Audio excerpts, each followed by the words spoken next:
Hey guys, welcome back to my YouTube channel. So, just out for a walk on a very nice spring day. Finally getting some decent weather here in the UK. I think it's probably about 11-12 degrees at the moment. So, just going off for a walk down here to one of my favourite spots. I won't say where because I don't really like giving my location away, but somewhere in Shropshire, we'll just say that. And one of the things I love about living here is where I am in particular. It's a very nice mixture of what I call rural and towny. So you've got every amenity that you could want, but you've also got countryside and some beautiful scenic spots, sometimes within minutes, but you know, even within a few miles. Absolutely love it. But anyway, topic for this video, if you excuse me, look where I'm going here. I'm not sure of this particular path. Going through a forest at the moment, so I don't want to fall over. I saw a video just before I came out. I think the channel is called Model Strangers or Model Citizens. I'll leave the link in the comments, but it's just a short 2-minute video, and this guy is a photographer. I think his name's Chris, and he just stops people on the street he thinks look interesting and asks if, you know, permission to film them, and just, you know, get them to give him a little bit of brief information about themselves. And this one in particular I watched, he was in London and he stopped this guy. He's called James. He looks to me like he's in his maybe mid-60s, possibly a bit older, but he stops him and just asks, you know, what's your name, how are you doing? And the guy basically says that he's in a city of 9 million people and he doesn't have anybody, not a single friend. I'm guessing no family or siblings, and he truly feels alone. And he mentioned something about he had a very toxic relationship with his mother, and basically he never got the love that most people are fortunate enough to get from their parents, myself included. I was fortunate enough that even though I sometimes had run-ins with my late mother, I was a lot more closer to my dad, but overall I had pretty good parents, and I'm very fortunate to this day of that. They're both gone now since 2020, but yeah, he just said that he would go to his friend's house and he would see how his friend's mum hugged him, and he said even to this day, all these years later, he can sort of feel like how much he missed out on. And you know, I really like videos like this. I like these kind of interviews where, you know, people give some sort of either life-affirming advice or just describe the situations that are very relatable to people like myself, and I'm sure a lot of you out there. But it also left me sort of sit there watching, kind of silently agape, because I may not be in the exact same situation as him. I do have a few good friends up here. I'll get on to more about that in a minute, but what he said about feeling incredibly lonely is something that I've definitely felt. I've definitely dealt with a lot of that in the past. Now, I don't think I've really been lonely, like truly lonely, for probably about 5 years. And again, it'd probably be a bit long to go into, but brief backstory is that I'm originally from Essex, and I've been living here where I am now for 15 years. I came up to be a personal living carer for my parents, and I don't regret it at all, because at the time I was in a very bad place mentally, and just financially as well. I was about to be evicted from my flat. I'd lost my job, been made redundant. This was 2010 that this was happening when I moved up here. So it was on the tail end of the financial crash, which I think you could argue we've never really recovered from, a bit like the pandemic. But I came up to ostensibly just have a break and to get away. But my late mum, who was come out of remission for the first time, she had cancer, and they'd asked me before about wanting to stay up here and you know, perhaps look after them and they could keep an eye on me. And I'd always said no, because my friends and my job are back down in Essex, which they were. But I was very unhappy where I lived. I lived in Southend for 10 years, and it wasn't the same as where I grew up. I grew up in a different place called Canvey Island, but yeah, I was very, very despondent, very miserable. And I always say that your geographical location plays a big part. It's very conducive to your mental health and well-being. And unfortunately, where I lived, I mean, I made some bad lifestyle choices. I'll hold my hand up to that. It wasn't, you know, some of it was down to me, but the area I was in was not good, and I got burgled. I used to say to people that I was like one of the lucky ones. I just got burgled. There were unfortunately deaths and arson and drugs and all sorts going on around me, literally on my doorstep.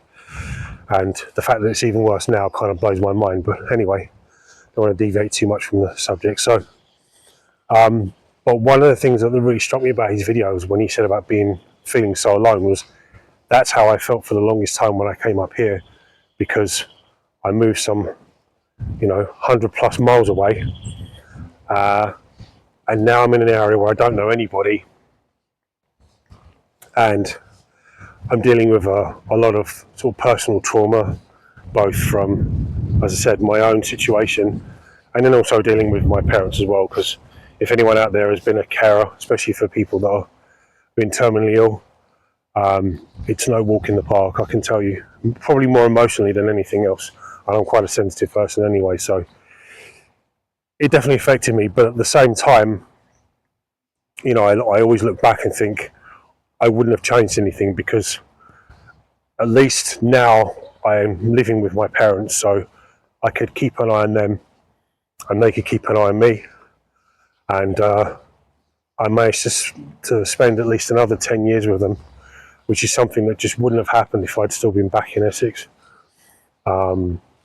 I don't have any like real siblings or kids or anything like that. As I say, I'm still, I don't have a girlfriend, I don't have a partner or anything like that. I live on my own. And one of the things that I found hard to deal with being up here, and this is where I could relate a lot in the video, was that even though by and large people are generally quite friendly up here, it is quite cliquey, and it's one of those things that I think if you're from here, you'll do just fine, and if you're not, it's kind of like, well, you know, you keep yourself, you go over and do your thing, and just and we'll do ours. I've still found that hard to do even now. And the thing is, I don't have a problem with making friends.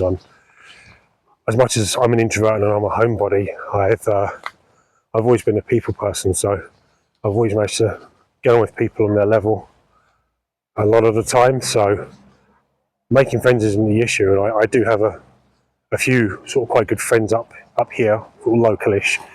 One lives about 15-20 minutes away, the others are a bit further afield, but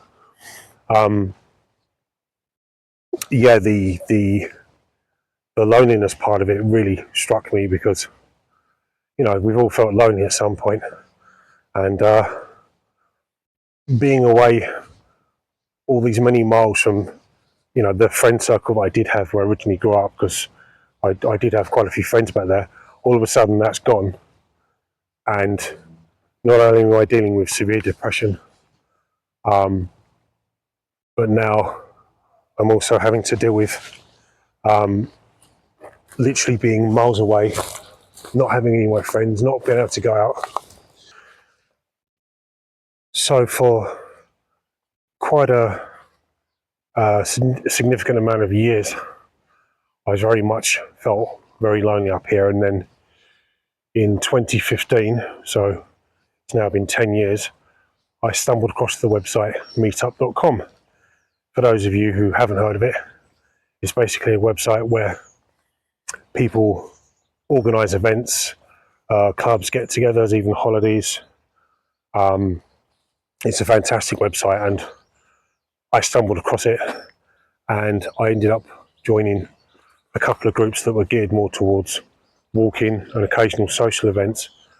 And as I think I joined February or March 2015, and really quite liked it. Came along to another one, and then I joined a group that's local nearby that was to do with walking. And I'd never been a walker at all. I mean, where I lived before, there wasn't anywhere near as much nice places to walk and stuff. So this was all new to me, but it soon turned out that I really liked it. And I can't recommend walking, especially hiking, if you feel a bit more adventurous, because I had to build up to that. But walking and hiking are like one of my biggest pastimes now. It does everything from a physical exercise standpoint, and it's really good for you physically, but also mentally and emotionally. You're getting to be out in, scenic spots. If you're with a group, you then add in the socializing aspect into it. And I just, I love it. I can't imagine what my life would have been like had I not been doing that. And then also fast forward 5 years after that, I started doing mindfulness meditation, watching videos on YouTube, and practicing gratitude. And I would say those two things, along with walking, have been two of the most biggest significant reasons why my mental health and also my subsequent fight with being alone has been so much more bearable, because it's something that even if I don't go walking every day, I always do mindfulness meditation and gratitude practice, and I do that every single day without fail. And I feel like it's almost kind of an emotional muscle that you work out over time, and the longer you do it, the more you build up. And no greater test to what I'm saying was the fact that 2020, as we all know, was the pandemic. And unfortunately, my dad went into hospital a couple of weeks before. Actually, he'd been in a few weeks before, but he was in and out. And I didn't realise at the time that he'd actually caught COVID, but he had renal failure and a whole, he was on dialysis, and he had a whole host of serious health issues. So, and he was 77, 78 at the time. So I knew it was one of those things that was on borrowed time, but unbeknownst to me, unfortunately, he caught COVID, and it was quite protracted, but he was out of it, thankfully, for the most part.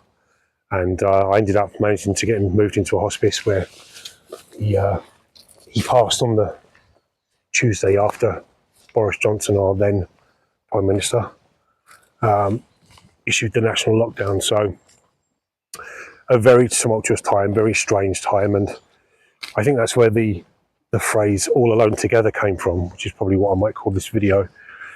And but thankfully doing, as I said, having those practices, even though I couldn't really go out walking a lot at the time, it helped me get through it. And I'm still able to keep in touch with, I've got family that live abroad, and friends back home. I could contact those through WhatsApp and everything. But the thing is, I don't do social media. I came with Facebook years ago, and the few times I've been on it very briefly, I'm immediately reminded of why I don't like it. I'm just not a fan at all. So WhatsApp is about the only thing that I use to keep in touch, which ironically is owned by Facebook anyway. And so going back to the video, it just really resonated with me, because I thought, how many people are just like this guy, James? In some ways, I'm almost a version, in that, although I don't feel chronic loneliness, and I do have at least a few people that I call friends, it is the, I guess, innate fear sometimes that you think, well, I'm 50 now. What happens when I get to his age, or maybe a bit old, 70, 75? Am I still going to be without anybody? Or what friends will I have? Will I have been forced to move somewhere? The usual fears I think most of us have. But the thing is, when you're a lot younger, I know when I was in my 20s and 30s, I didn't really think much further than the here and now, which is nothing inherently wrong with that. But, it's not like one day you wake up and you're 20 years older. But when I think to the fact that at the start of the millennium, I was in my mid-20s and now I'm 50, it's just like, it's it comes around sooner than you think, I'll say that.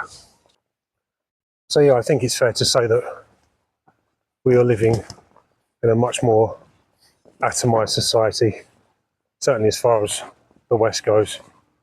And I think for people like myself, I naturally tend to withdraw a lot anyway because I really prefer solitude. And there's obviously a big difference between solitude and loneliness. So solitude is more self-imposed, it's deliberate, whereas loneliness is usually enforced upon you. And, you know, you've all heard the saying about how you can feel lonely even in a room full of people, even your best friends. And in the case of that guy James, you know, he's in a city of 9 million. But I mean, that's another thing. I'm personally not a fan of London. I find it overrated. I'm not a big fan of big cities anyway, but I think London is particularly, I don't know, I just feel alienated whenever I've had to go through there. And, you know, I'm sure there are people watching this that live there and say, oh, they love it. But, you know, the equivalent for me would be somewhere like, say, Birmingham, which is a bit nearer to where I am. But yeah, I'm someone that tends to really prefer their own company 98% of the time. So for me, I only really need some sort of social interaction once or maybe once every week or every couple of weeks. Usually that involves going on a hike or a walk or something. The friends I mentioned earlier, I don't see probably that often, maybe a couple of times a month. So for me, it's actually quite ideal. It works out. But, you know, as I said, when I first moved up here, I know how incredibly lonely I felt when I didn't know anybody. And even though I was with my parents like 24/7 because I lived with them, yeah, I felt desperately lonely. And again, you've got to remember, I came from somewhere where I was surrounded by friends, some within literally minutes away, in an area that I mostly grew up in. So big difference. But anyway, I hope wherever you are watching this, I hope that you're doing well as you can be. I hope that if you're able to get out and go for a walk, just enjoy the fresh air. You know, even if you don't really end up talking to anybody, just feeling like you're making some sort of effort or connection. I know it's difficult for some of you. I've definitely been in that like myself. But anyway, if I decide to use this as the ending, I wish you all a good weekend. Thanks for watching, and I hope to see you in another video real soon. Take care for now.